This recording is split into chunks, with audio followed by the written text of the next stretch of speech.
ఇంధన కొరతపై తక్షణ చర్యలు చేపట్టాలి అని వైసీపీ నేతలు ఏలూరు జిల్లా నూజివీడులో నిరసన చేపట్టారు. ఇంధన కొరతతో మామిడి రైతులకు తీవ్ర ఇబ్బందులు కలుగుతున్నాయని వారు ఆరోపించారు. డీజిల్ లేక మామిడి, మొక్కజొన్న, వరి పంటల తరలింపుపై ప్రభావం పడుతుందన్నారు. దీనిపై ప్రభుత్వం ప్రత్యేక చొరవ ఇంధన సమస్యను పరిష్కరించాలని కోరారు.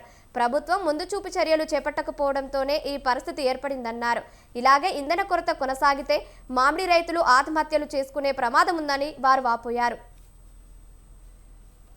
ఇప్పుడు ఆయనేమో మంచం మీద పడుకున్నారు, వీళ్ళేమో మరి ఆ చిన్నబాబు గారు ఎక్కడున్నారో కనపడతలేదు, పెద్దబాబు గారికి ఏమో ఆఫీసుల మీద అరుతున్నారు.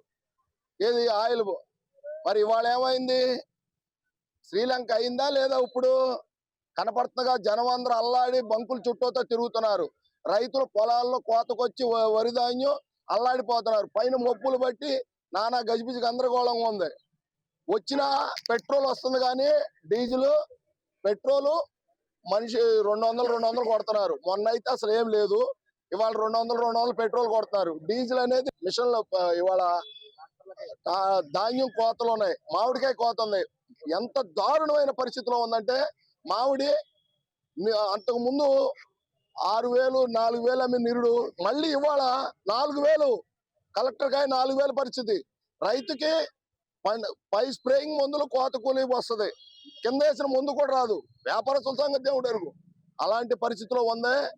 రాష్ట్రాల్లో చూస్తే ఏ రాష్ట్రంలో కూడా, భారతదేశంలో ఉన్నటువంటి ఏ రాష్ట్రం, ఆంధ్రప్రదేశ్లో నాయకుల వైఫల్యం వల్ల ఈ రాష్ట్రంలో డీజిల్ కొరత, పెట్రోల్ కొరత అనేది ఏర్పడింది.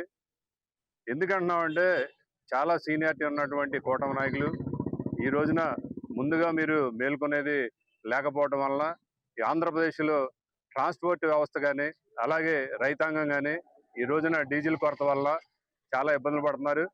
దీన్ని గమనించి మీరు ఇటువంటి మళ్ళీ భవిష్యత్తులో పునరావృతం కాకుండా చూస్తారని మేమందరం కూడా ఈ రోజున నిరసన తెలియజేయడం జరుగుతుంది.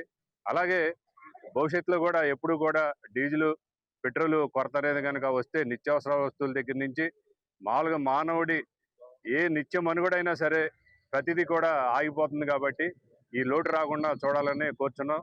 అలాగే క్రిత సంవత్సరం చూస్తే మామిడి రైతులు చాలా ఇబ్బంది పడ్డారు నూజివీడు ప్రాంతంలో. గత ప్రభుత్వంలో ఎప్పుడూ కూడా మామిడి రైతులని ఆదుకోవడం జరిగింది.